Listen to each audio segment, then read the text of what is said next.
बिस्मिल्लाहिर्रहमानिर्रहीम। हजूर रहमत आलम सल्लल्लाहु अलैहि वसल्लम बाजार की तरफ जा रहे थे। जेब में सिर्फ 8 दिरहम थे। रास्ते में एक ज़ईफ औरत बैठी रो रही थी। आप सल्लल्लाहु अलैहि वसल्लम रुक गए, उसके करीब पहुंचे और उसके गम में शरीक होने के लिए उससे पूछा, बड़ी बी क्यों रो रही हो? क्या हादसा पेश आया है? बीबी ने 2 दिरहम देकर सौदा लेने को भेजा था। वो दिरहम रास्ते में कहीं गिर गए। अब वो क्या ख्याल करेंगी? ये कहकर बुढ़िया ज़ारों की तरह रोने लगी। आप सल्लल्लाहु अलैहि वसल्लम ने जेब से 2 दिरहम निकाले, बुढ़िया के हाथ पर रखे और उसको तसल्ली देते हुए आगे बढ़ गए। बाजार पहुंचकर अल्लाह के रसूल सल्लल्लाहु अलैहि वसल्लम ने 2 दिरहम में एक कमीज खरीदी और वापस हो गए। वापसी में क्या देखते हैं कि एक फकीर बिल्कुल नंगा खड़ा है, फटा पुराना चिथरा नंगों टांगों बाद मान रखे हैं और सदा लगा रहा है, जो मुझे पहनाएगा अल्लाह उसे जन्नत का जोड़ा अता फरमाएगा। आप सल्लल्लाहु अलैहि वसल्लम जरा रुके। फकीर ने फिर सदा लगाई, जो मुझे पहनाएगा अल्लाह उसे जन्नत का जोड़ा अता फरमाएगा। आप सल्लल्लाहु अलैहि वसल्लम ने वो कमीज उसी वक्त उस फकीर को पहना दी और फिर बाजार की तरफ चल दिए। वहां जाकर आप सल्लल्लाहु अलैहि वसल्लम ने दूसरी कमीज 2 दिरहम में खरीदी और अपने घर के लिए वापस हुए। देखा कि रास्ते में फिर वही बुढ़िया खड़ी रो रही है। दरबेअत फरमाया, बड़ी भी अब क्या बात है? बोली, या रसूलल्लाह सल्लल्लाहु अलैहि वसल्लम, मेरे माम आप पर कुर्बान, मैं कहाँ तक आप सल्लल्लाहु अलैहि वसल्लम को परेशान करूं? घर से निकलते हुए काफी देर हो गई है, घर वालियां इंतजार कर रही होंगी, यहाँ देर लग गई, इतनी देर में पहुंचूंगी तो वो नाराज होंगी, बुरा भला कहेंगी, सजा देंगी। बुढ़िया ये कहकर फिर जोर जोर से रोने लगी। आप सल्लल्लाहु अलैहि वसल्लम ने बुढ़िया की फरियाद नहायत ध्यान से सुनी। बुढ़िया पर बड़ा तरस आया, उसे तशफ़ी दी और फरमाया, चलो मैं तुम्हारे साथ चलता हूँ। बुढ़िया खुशी खुशी चल दी। अल्लाह के रसूल सल्लल्लाहु अलैहि वसल्लम भी साथ साथ थे। थोड़ी ही दूर गए थे कि कुछ अंसार के घर नजर आए। बुढ़िया ने रसूलुल्लाह सल्लल्लाहु अलैहि वसल्लम को बताया, मैं इन्हीं घरों में काम करती हूँ, इन घरों के मर्द बाहर गए हुए हैं, घरों में सिर्फ औरतें ही हैं। आप सल्लल्लाहु अलैहि वसल्लम घरों के करीब पहुंचे और जरा बुलंद आवाज से कहा, ए बीबियों, अस्सलामु अलैकुम व रहमतुल्लाह। आवाज मानूस थी, हर हाथों मतवज्जो हो गई मगर बिल्कुल खामोश रही। किसी घर से कोई जवाब ना आया। आप सल्लल्लाहु अलैहि वसल्लम ने फिर बुलंद आवाज से कहा, अस्सलामु अलैकुम व रहमतुल्लाह व बरकातुहू। फिर वही खामोशी रही। किसी घर से कोई जवाब ना आया। खवातीन 2 दरवाजों के करीब आ गई और मुश्ताक थी कि वो दिलनवाज आवाज फिर आए। अल्लाह के रसूल सल्लल्लाहु अलैहि वसल्लम ने तीसरी बार फिर जरा बुलंद आवाज से कहा, ए बीबियों, अस्सलामु अलैकुम व रहमतुल्लाहि व बरकातुहू।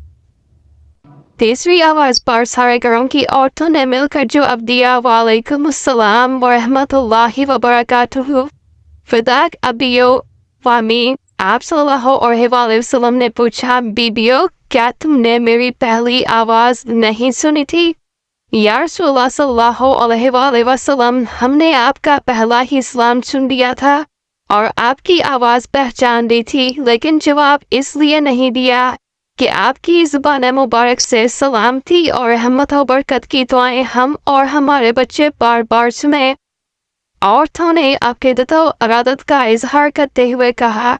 अल्लाह के रसूल सल्लल्लाहु अलैहि वसल्लम मुस्कुरा दिए, फिर फरमाया, ये तुम्हारी हाथ मार डर रही है कि तुम इसे डांटोगी और सजा दोगी। इत्तफाक से इस अल्लाह की बंदी को देर हो गई थी, मैं इसकी सिफारिश के लिए आया हूँ। रसूलुल्लाह सल्लल्लाहु अलैहि वसल्लम के अल्फाज सुनकर खवातीन की आंखों में आंसू आ गए اور ایک زبان ہو کر بولیں یا رسول اللہ صلی اللہ علیہ وسلم یہ آپ کو سفارش کے لیے لے کر آئی ہے، تو آپ صلی اللہ علیہ وسلم گواہ رہیں ہم اسی وقت اس کو آزاد کرتے ہیں۔ اب اس پر کسی کا کوئی حق نہیں ہے۔ بندی کی آزادی پر آپ صلی اللہ علیہ وسلم کا چہرہ خوشی سے چمک اٹھا، اور آپ صلی اللہ علیہ وسلم ان نیک خواتین کو دعائیں دیتے ہوئے خوشی خوشی گھر واپس آ گئے۔ اللہ کے رسول صلی اللہ علیہ وسلم کے اعلیٰ اخلاق کا ایک پہلو یہ بھی تھا کہ آپ صلی اللہ علیہ وسلم نے ایسے آدمی کو بھی عزت اور وقار عطا فرمایا جسے معاشرے میں کوئی خاص اہمیت حاصل نہ تھی۔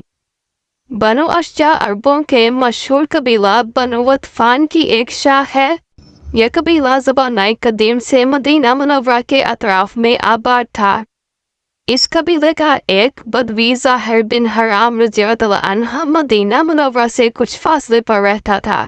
یہ نہایت غریب شخص تھا، شکل و صورت میں بھی زیادہ خوبصورت نہ تھا، مگر اس کی ایک اہم خوبی یہ تھی کہ اللہ کے رسول صلی اللہ علیہ وسلم سے بہت محبت کرتا تھا، اور اللہ کے رسول صلی اللہ علیہ وسلم بھی اس سے خوب محبت کرتے تھے۔ زہر بن حرام اشجعی جب بھی مدینہ منورہ آتا تو اللہ کے رسول صلی اللہ علیہ وسلم کے لیے کچھ دیہاتی تحفے مثلاً تازہ سبزیاں، پھل، ستو، شہد وغیرہ لے کر آتا۔ زہر جب واپس جانے لگتا تو اللہ کے رسول صلی اللہ علیہ وسلم بھی اسے شہری سوغاتیں دے کر رخصت فرماتے۔ ایک دن تو اللہ کے رسول صلی اللہ علیہ وسلم نے زہر کو ایک ایسا اعزاز عطا فرمایا جو غالباً کسی اور صحابی کے حصے میں نہیں آیا۔ ارشاد فرمایا، زہر ہمارا دیہاتی دوست اور ہم اس کے شہری دوست ہیں۔ ذرا حدیث کے الفاظ پر غور فرمائیں، یقیناً ہر شہری خاندانی کا ایک دیہاتی دوست ہوتا ہے، اور آل محمد کا دیہاتی دوست زہر بن حرام ہے۔ زہر سیدھا سادہ آدمی تھا، شہری آداب سے ناواقف تھا۔ جب اپنے گاؤں سے آتا تو اپنے ہمراہ لائی ہوئی سوغاتیں لے کر بازار ہی میں کسی جگہ کھڑا ہو جاتا اور بیچنا شروع کر دیتا۔ پرانے زمانے سے یہ دستور چلا آ رہا ہے کہ دیہات سے جب کوئی شخص سبزیاں پھل وغیرہ لے کر آتا ہے تو لوگ بھاگتے ہوئے اس کے قریب اکٹھے ہو جاتے ہیں۔ انہیں تازہ سبزیاں مل جاتی ہیں جو عموماً سستی ہوتی ہیں۔ ایک مرتبہ ایسا ہوا کہ زہر اپنے ہمراہ کچھ دیہاتی سوغاتیں لے کر مدینہ منورہ کے بازار میں آیا اور ایک جگہ کھڑا ہو کر انہیں بیچنے لگا۔ اس کی قسمت اچھی تھی کہ اللہ کے رسول صلی اللہ علیہ وسلم بھی بازار میں تشریف لے آئے۔ آپ صلی اللہ علیہ وسلم نے اپنے دیہاتی دوست کو دیکھا تو آپ نے پیچھے سے جا کر اس کی آنکھوں پر اپنے ہاتھ رکھ دیے۔ ناظرین تصور کیجئے کہ زہر کی آنکھوں میں اللہ کے رسول صلی اللہ علیہ وسلم کے ریشم سے زیادہ نرم و نازک اور عنبر و گلاب سے زیادہ خوشبودار ہاتھ ہیں۔ پہلے تو وہ گھبرایا، وہ گھبراہٹ کے عالم میں کہہ رہا تھا، کون ہے بھائی؟ میری آنکھوں پر کس نے ہاتھ رکھ دیے ہیں؟